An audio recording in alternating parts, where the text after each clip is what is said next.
Güləşçimiz Ermənistanlı rəqibinə qalib gələrək finala çıxdı. Azərbaycanın Yunan-Roma güləşçisi Eldəniz Əzizli 55 kiloqramda Slovakiyanın paytaxtı Bratislavda keçirilən Avropa çempionatında finala yüksəlib. Media TV Azmedia qrupu xəbər verir ki, təcrübəli idmançı yarımfinalda Ermənistan təmsilçisi Manfel Xaçataryana 5-1 hesabı ilə qalib gəlib.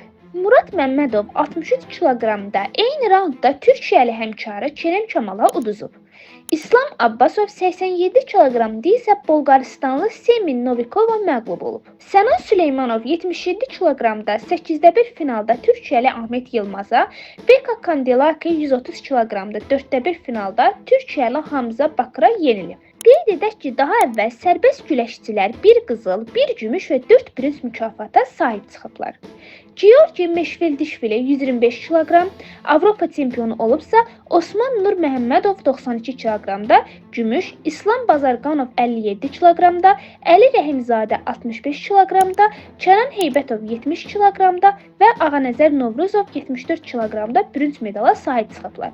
Azərbaycanın sərbəst güləş millisi komanda hesabında Avropa çempionu olub.